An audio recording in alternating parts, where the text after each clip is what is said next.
ہم سب کی لائف میں کبھی نہ کبھی ایسا پوائنٹ ضرور آتا ہے جب ہم کسی چیز کے لیے بہت زیادہ محنت کرتے ہیں اور اس کو حاصل کرنے کے لیے بہت زیادہ دعائیں بھی کرتے ہیں، بٹ ایٹ دی اینڈ ہمیں وہ چیز نہیں ملتی. دین وی کوشچن کہ وائی اللہ تعالیٰ did not give me this thing. So some times ہم جو چیز مانگ رہے ہوتے ہیں یا تو اس سے بہت بہتر اللہ تعالیٰ نے ہمارے لیے رکھی ہوئی ہوتی ہے، یا پھر وہ چیز ہمیں کچھ عرصے بعد مل جانی ہوتی ہے، یا وہ چیز کبھی ہمارے لیے تھی ہی نہیں اور ہم ایک چیز کو بلا وجہ چیز کر رہے تھے. ان میں سے کوئی بھی سچویشن ہو سکتی ہے. میں آپ کو اپنی لائف سے ایگزامپل دیتی ہوں. I have been a topper throughout my educational life. ٹھیک ہے. So since grade 1 I was a top performer. Like I was getting first اور سیکنڈ پوزیشن.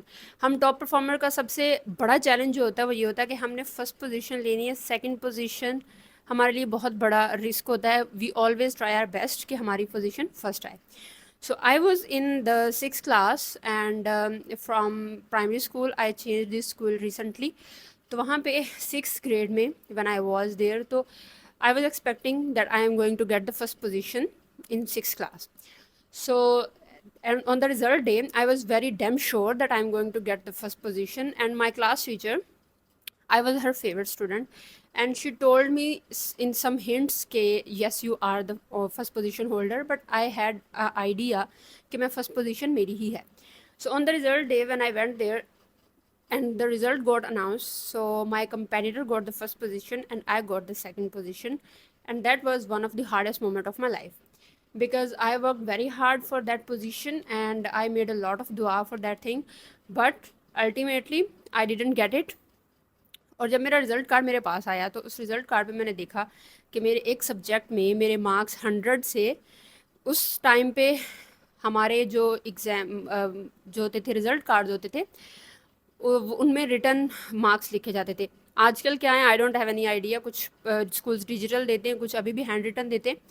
سو ہینڈ ریٹن 100 مارکس میرے سبجیکٹ میں نے 100 ہی gain کیے تھے. 100 کو کٹ کر کے بلیڈ سے بلیک مارکر سے وہ کارڈ لکھا ہوا تھا. So they cut it and they made my marks to 99. So it was clear on my result card کہ میرے marks 100 سے 99 کیے گئے. I was very shocked کہ why they did it. So later I found out کہ my competitor put some سفارش in order to get the first position and stuff, and it worked for her and they gave her the first position and I got the second position. In short, there was injustice happening behind the scenes and I had no idea about it, but I found it later. So on that day I was very heartbroken, and in my childhood I used to be a very sensitive person, so I started crying then and there in the school, and my mother was there with me. I came home and I told my sisters about it and stuff. So we decided that if this is what happened, agar unhone ye kiya hai, they gave the favor, they gave an unhealthy favor to someone just for the sake of their relationships and stuff, so we are not going to continue studying in this school. So I decided to change my school and I went into another school, and دیر میں نے پھر high school میں shift کیا. مائی آل 3 sisters were already there. I started studying there. اب وہاں پہ we decided کہ I was an exceptional student. like I total میں سے میرے 1 یا 2 مارکس کم تھے صرف. So we went to the high school headmaster and we asked them, we requested them کہ this student is brilliant, so آپ ہمیں یہ فیور دیں کہ آپ یہ بچی 7th کلاس نہیں پڑھے گی, آپ ڈائریکٹ 8th کلاس میں اس کو ایڈمیشن دے دیں. We talked to the principal. There was a teacher. She was the teacher of my all 3 sisters already in the school, and میری باقی تینوں بہنیں بھی ٹاپر تھیں, and they had a good reputation in the school. So that teacher gave me a favor. She went to the headmaster and she asked her to give her me a favor, and انہوں نے کہا کہ آپ صرف ہمیں ایک fever دیں and you will see the results at the end of the year. So she took all the responsibility and انہوں نے میرے بہاف پہ ایک بہت بڑا مجھے فیور دیا. ٹھیک ہے, پرنسپل مان گئی. I started studying. In my start میری 8th کلاس میں جب مجھے 8th کلاس میں ایڈمیشن مل گیا, and my class incharge was one of the loveliest teacher I have ever met in my life, and she still feels like a second mother to me till the date. So I started my 8th grade. اور میری maths teacher جو تھیں 8th grade میں وہ she was not accepting me. She was like کہ 6 class کی بچی 8th class میں ڈائریکٹ پروموٹ کیوں ہو گئی ہے, اس کو میتھ نہیں آئے گی, this that. She give me a challenge کہ آپ کے پاس 1 ویک ہے, 1 ویک میں آپ نے اتنا کانٹینٹ جو ہے اتنا سلیبس کور کرنا ہے, and you have to give me the test by the end of the week, and if you pass this test then I will approve you to continue studying in 8th grade. So I was like, okay, I accepted the challenge. Whatever she gave me, I used to work on it. I came home, I would get tuition from my sister. She used to teach me, and I did all the stuff. And by the end of the week, she gave me a question. I solved it in front of the whole class on whiteboard, and I passed it. And that same teacher asked the whole class to do clapping for me after 1 week. And finally I was being accepted by that teacher as well. So is tarah I got accepted into 8th grade and I started studying finally. And 8th grade پورا سال میں نے پڑھا. 8th class کے exams ہوئے, 8th class کے finals ہوئے. 8th class کا جب رزلٹ آیا, I was the topper and I got 4th position in the whole district. And that was one of the proud moment for me because I finally got the recognition and the results I was working hard for years. So at that moment I was the topper in the school, I was the position holder in the district, and I got a lot of respect and a lot of love from all of my teachers.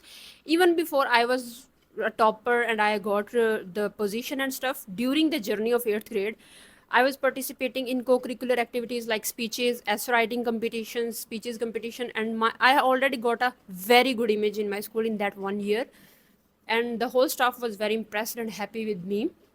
اور جب result آیا, that thing started growing more and more, and I got more and more respect and love in my school, and I was being idealized as a student in that high school, and that was the peak of my educational career. I got a lot of respect and love from teachers, from students, from seniors, from juniors, everyone in the school. I got a lot of fame in my school at that time. And 9th class, I was the topper as usual. I was the proctor and stuff. I got all that recognition and respect and love I always wanted in those years in that school.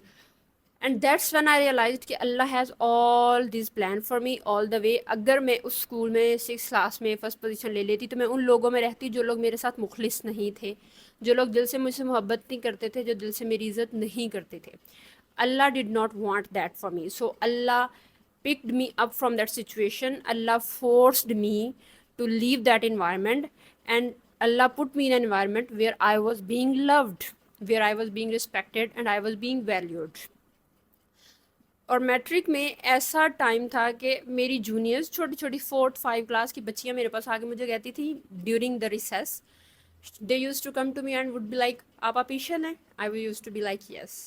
تو انہوں نے مجھے کہنا ہماری teacher کہتی ہیں کہ ہم نے آپ جیسا بننا ہے. Literally I heard this sentence from a lot of people in my school life, in my student life, کہ ہم نے آپ جیسا بننا ہے. Even in my career I also have heard a lot کہ ہم نے آپ جیسا بننا ہے. Like Allah made me a role model for other people. اگر اس دن وہ لوگ مجھے 2nd پوزیشن نہ دیتے, وہ لوگ میرے ساتھ ناانصافی نہ کرتے, تو میں وہ ریکگنیشن اپنے ہائی اسکول میں نہ پا سکتی, کیونکہ میں نے تو پھر اسی اسکول میں رہنا تھا مڈل تک, اور میں نے 1 سال پیچھے بھی رہ جانا تھا اپنی گروتھ میں. So that was the whole plan of Allah for me, and this is how Allah plan things for us. ہمیں ایٹ دیٹ مومنٹ لگ رہا ہوتا ہے کہ it's killing me, it's not something I wanted, I worked hard for it, میں نے دعائیں کی تھیں, یہ چیز مجھے کیوں نہیں ملی, میں نے اس کے لیے اتنی محنت کی تھی. لٹرلی آج بھی میں وہ دن سوچوں تو برا لگتا ہے, بٹ اس کے بعد جو اللہ تعالیٰ نے مجھے اس کا ریپلیسمنٹ دیا, وہ ریپلیسمنٹ سوچ کے I am very peaceful and I am glad and I am very blessed. And after that, that journey kept going on. In my college I was the topper, and in my university I was among the toppers. So that is the whole thing, that's the whole point I want to tell you کہ اللہ تعالیٰ نے اگر ہمیں کبھی کوئی ایسی چیز نہیں دی جس کے لیے ہم نے محنت بھی کی, دعائیں بھی کی, سب کچھ کیا, it means اللہ تعالیٰ has something better for us in the store. And اب میں آپ کو, اب یہ تو یہ ایگزامپل تھی کہ اللہ has something better for us in the store. اب میں آپ کو ایگزامپل دیتی ہوں کہ ایک چیز آپ کے لیے, آپ نے اس کے لیے محنت اور دعائیں کی, لیکن وہ آپ کو اس ٹائم پہ نہیں ملی, اور کچھ ٹائم بعد آپ کو مل جائے گی. When I was in my university, تو 1st semester میں I got the 1st position as usual. In my second semester I didn't get any position.